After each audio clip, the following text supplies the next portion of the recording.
Il y a des gens mendiants, il y a des gens qui ont des problèmes, des difficiles. Nous sommes dans le paradis. Le paradis, ce ne sera pas comme ça. Alors, allez dans l'Apocalypse 21. Vous allez voir qu'est-ce que c'est le paradis. Apocalypse 21. Nous allons voir le paradis. Parce qu'il y a beaucoup de gens qui pensent que non, comme moi j'ai de l'argent, j'ai tout, donc tout, c'est fini. Non, ça c'est rien. Apocalypse 21, chapitre, nous allons lire chapitre 4, 6 à 8. Lisez calmement, 4 à 8.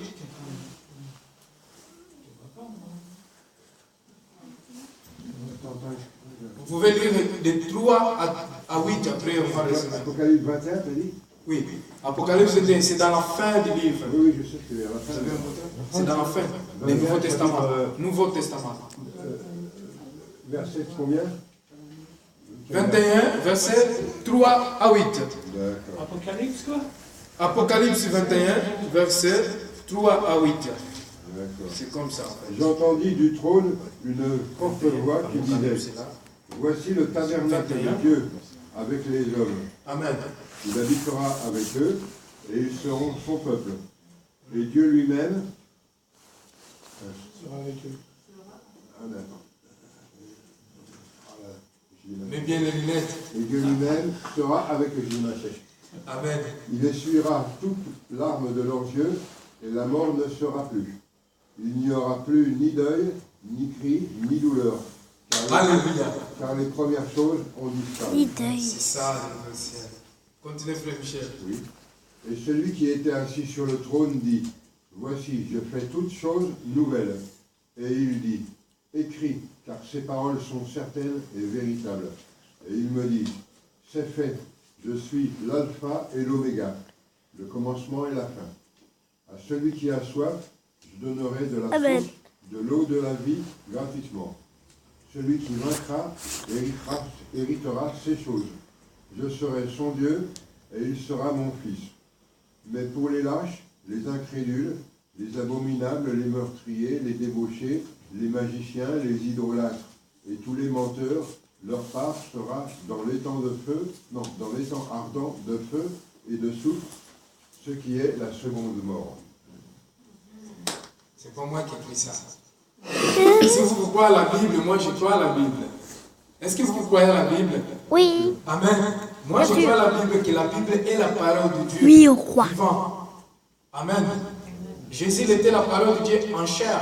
Et la Bible est la parole de Dieu vivant aussi. Alors, la Bible nous parle ici dans l'Apocalypse, la nouvelle ciel et la nouvelle terre. Je ne sais pas si dans ta Bible il est comme ça, sous-titre, parce qu'il y a un titre avant les chapitres, avec les chapitres. Le nouvel ciel et la nouvelle terre. Ça veut dire que dans cette nouvelle terre, oui, toutes les choses seraient détruites. Écoute bien. Cet monde sera détruit.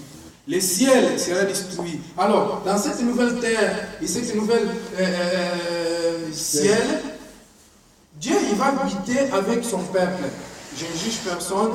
Il existe les témoins de Jéhovah, ils disent qu'ils ils vont habiter dans cette terre et Dieu il va habiter dans le ciel. Ça c'est faux. La Bible nous dit que Dieu il va habiter avec son peuple, quel que soit dans la terre et dans le ciel. Je vais vous donner un exemple. Quand Dieu a créé le paradis, quand il a créé Adam et Ève, Dieu, il venait, ils étaient en connexion avec Adam et Ève. Parce que si vous voulez savoir, quand Adam, ils sont péchés avec Ève, quand ils sont péchés, lui avec sa pote, Ève, alors, Dieu, il venait, il disait, Adam, tu es où? Parce que, parfois, quand le Seigneur venait, Adam, il venait déjà à la rencontre de Dieu. Parce qu'il se rencontrait, il se voyait, il parlait. Alors, Adam il dit, moi je me cache, Seigneur. Oh, Dieu dit, pourquoi tu te caches? Est-ce que tu as dit le fruit là que je te dis pour ne pas manger? Tu as mangé? Il dit, oui, la femme que tu m'as donné, Seigneur, il m'a donné le fruit. C'est pas la femme. Alors, ça veut dire que Dieu, il était en communication, il était toujours dans la présence de l'homme. Alors, la Bible nous nous parle, c'est la raison pour laquelle la Bible nous parle ici, dans les nouvelles Jérusalem, donc c'est les nouvelles jardins d'Éden qui étaient enlevés, qui Dieu avait enlevé, il va descendre de nouveau. Mais Dieu va faire de nouvelles choses. Alors, la Bible nous dit, dans cette terre-là, on va vivre avec Dieu, et Jésus sera notre Seigneur, sera toujours le principe. Il est Seigneur du Seigneur. Il ne faut pas confondre les principes de ce monde et le diable. Lui, il sera attaché pour être jeté dans le temps de feu. Et son temps, il va finir. Alors, dans ce monde-là, il n'y aura pas les maladies. Vous savez pourquoi? Parce que le diable sera jeté dans le temps de feu. Il sera pris parce que c'est lui qui donne la malheur, c'est lui qui donne les problèmes, c'est lui qui ramène les difficultés, c'est lui qui ramène les doutes, c'est lui qui met pour que les gens puissent être atteints pour ne pas croire en Dieu. C'est lui qui met les gens les préoccupations pour que les gens vont là-bas, vont acheter, vont là-bas, dans les dimanches, ils vont je ne sais pas où. Ils oublient à l'écouter. C'est le diable qui fait ça. Le matin, il te dit, tu ne vas pas à l'église. Oh, mais tu peux prier de chez toi, c'est pas un problème ça. Tu vas à l'église faire quoi? C'est le diable qui fait ça. Parce que lui, comme il sait, lui il sait. Parce que le diable aussi, il parle avec Dieu. Hein. Dans les Job, chapitre 1, Dieu avait demandé à diable, quand les anges sont allés donner un rapport à Dieu, il a demandé à diable, à un principe de ce monde, il a demandé d'où tu viens. Il a dit, moi je suis parti faire mon tour là. Et Dieu il a demandé, vous avez vu mon serviteur Job? Ça veut dire que lui aussi, il donne par rapport à Dieu, mais Dieu, il parle aussi. Parce qu'il était le premier ange de lumière de Dieu. Mais ce n'est pas qu'ils sont en communion, non, il n'a rien à voir avec ça. Il ne faut pas interpréter les choses. Mais Dieu, il attend les jours, les destructions de toutes choses, il est principe de ce monde. Parce que c'est lui autour de tous les malheurs. Il était ange de lumière, il est plus ange de lumière. Il ne faut pas se confondre aussi. Il était ange de lumière. Maintenant, il est plus ange de lumière. Amen. Mais il ne faut pas oublier que ces anges, ils se déguisent comme ange de lumière. Se déguiser, être ange de lumière, c'est une autre chose. Moi, je peux me déguiser comme une autre personne. Je ne suis pas cette personne, mais je me déguiser. Est-ce que vous comprenez? Alors, ce n'est pas ça notre sujet. Alors, c'est pour dire que cette nouvelle Jérusalem, ceux qui vont habiter là-bas, ils vont habiter avec Dieu. Il n'y aura pas la souffrance, il n'existera pas. Les angoisses, il n'existera pas. Les préoccupations, il n'existera pas. Il n'y aura plus les maladies. Il n'y aura pas quelqu'un qui ment, quelqu'un qui se trompe. Là, il n'y aura pas, oh non, c'est ma femme, oh je ne sais pas quoi. Nous tous, on sera des anges. Là, il n'y aura pas femme, homme, je ne sais pas ce qu'ils font les homosexualités. Il n'y aura pas tout ça. De toute façon, c'est une abomination. Si vous avez un copain, un ami, essayez de lui prêcher la parole de Dieu. Je sais que c'est la liberté en France, dans le monde, mais c'est une abomination. Abomination, c'est une abomination. Abomination, c'est ça? Oui.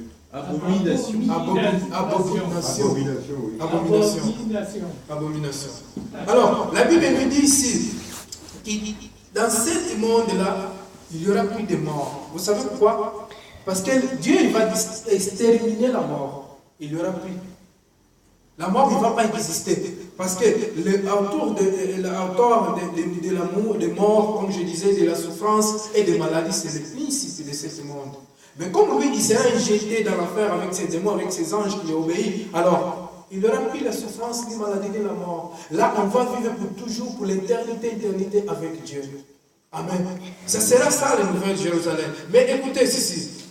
La Bible nous parle dans le 8 que à lâche, à infidèle, à être abominable, à meurtrier, aux gens immoraux, à ceux qui pratiquent les magies, aux adorateurs d'idoles et à tout menteur, leur place sera dans les lacs soufrés enflammés qui est la seconde mort. C'est ça. La Bible, il nous enseigne tout. Sauf que parfois il y a des choses que nous oublions. Dieu, ce n'est pas un homme en fait. Si vous voulez savoir, dans ce monde-ci, tu voles, tu vas en prison, oui ou non? Oui. Si les polices, tu prends avec le cannabis, tu vas en prison, oui ou non? Oui. Si tu es dans les drogues, si la police te prend avec les drogues, tu vas en prison, oui ou non? Oui. Si tu tues quelqu'un, tu vas en prison, oui ou non? Oui.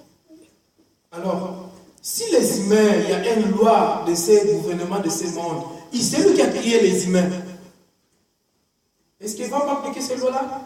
Pourquoi les gens disent non, moi, Dieu va me pardonner parce que j'ai fait du bien, même si je ne connais pas Dieu, même si je ne l'accepte pas, mais j'ai fait du bien.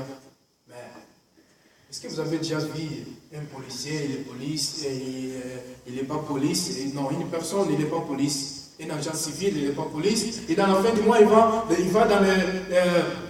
dans une administration de police, exemple. Vous dites, moi, je suis venu chercher mon salaire. Vous avez déjà vu ça? Mais ils vont lui dire quoi? Déjà, ils vont lui minoter pour lui mettre en prison parce qu'il est voleur. Son nom, il n'est pas là. N'est-ce pas? C'est ça. C'est les mêmes choses. Dans le royaume du ciel, ceux qui vont entrer là-bas, la Bible dit, ceux qui sont noms, il est écrit dans le livre de vie. Je ne sais pas, il est dans le fait. Sera dans les lacs de soufre, une flamme qui est la seconde mort. C'est dans l'Apocalypse 20, verset 14. Dans l'Apocalypse 20, verset 14, il dit, ceux qui sont noms, il n'est pas écrit dans le livre de vie, il ne va pas hériter le royaume du ciel. Comprenez les choses, mes frères et sœurs. C'est simple. C'est la raison pour laquelle je vous le dis que nous devons chercher Dieu. Nous devons se soumettre à Dieu. Nous devons connaître la parole de Dieu. Nous devons pratiquer la parole de Dieu jour et nuit. Nous devons aller écouter la parole de Dieu. Ce n'est pas que non, si on vient ici parce que moi je désire de prêcher. Non, parce que Dieu il veut. Mais ce n'est pas que moi, toi aussi que tu puisses passer là-bas pour prêcher les autres. Mais il faut apprendre. Nous tous, nous devons apprendre la parole de Dieu. Parce que quand tu connais la parole de Dieu, personne ne peut te mentir. Quand tu connais la parole de Dieu, aucun faux prophète il va te mentir, il va te dire que non, tu peux voler, ce n'est pas un problème, ce n'est pas un péché. Tu peux boire, ce n'est pas un péché. Tu peux fumer, ça ne fait pas mal. Mais tout ce qui nous fait mal, ce sont des péchés. Dieu considère comme des péchés. Toi, tu peux croire ou non croire, ça c'est ton problème. Mais je te dis que tout ce qui nous fait mal, ce n'est pas bon. Ce qui l'homme dit que ce n'est pas bon pour Dieu aussi, ce n'est pas bon. Les lâches, les voleurs, les idolâtries, ceux qui vont se procéder devant une idolâtrie, ceux qui font les images, ceux qui font les mages à un qui apporte des images. Tout cela, c'est la Bible qui dit, c'est pas moi. Les gens qui font ça, ils connaissent, mais ils ignorent. Et comme quelqu'un dit, exemple, je vais vous donner un exemple, il y a un piège là. Tu vas pas là-bas, il y a un piège. C'est lui que tu vas à gauche, il va dire, oh, je m'en fous de ça. Il va continuer, il va continuer. Il y a un grand tour là-bas, il va arriver là-bas, tout. Il va entrer dans le tour. Vous l'avez dit. Mais s'il est entré dans cette tour-là, ce n'est pas ta faute. C'est pour cela que nous prêchons la parole de Dieu. Même si les gens nous disent, pourquoi tu prêches là? Et tu payes, les gens qui payent de l'argent. Je n'ai pas besoin de l'argent, moi. Je n'ai pas besoin que les gens me payent ou que les gens me payent pour demander de l'argent. Mon problème, c'est que les gens soient sauvés. C'est ça que Dieu veut. C'est même pas moi qui veux, mais c'est Dieu qui veut.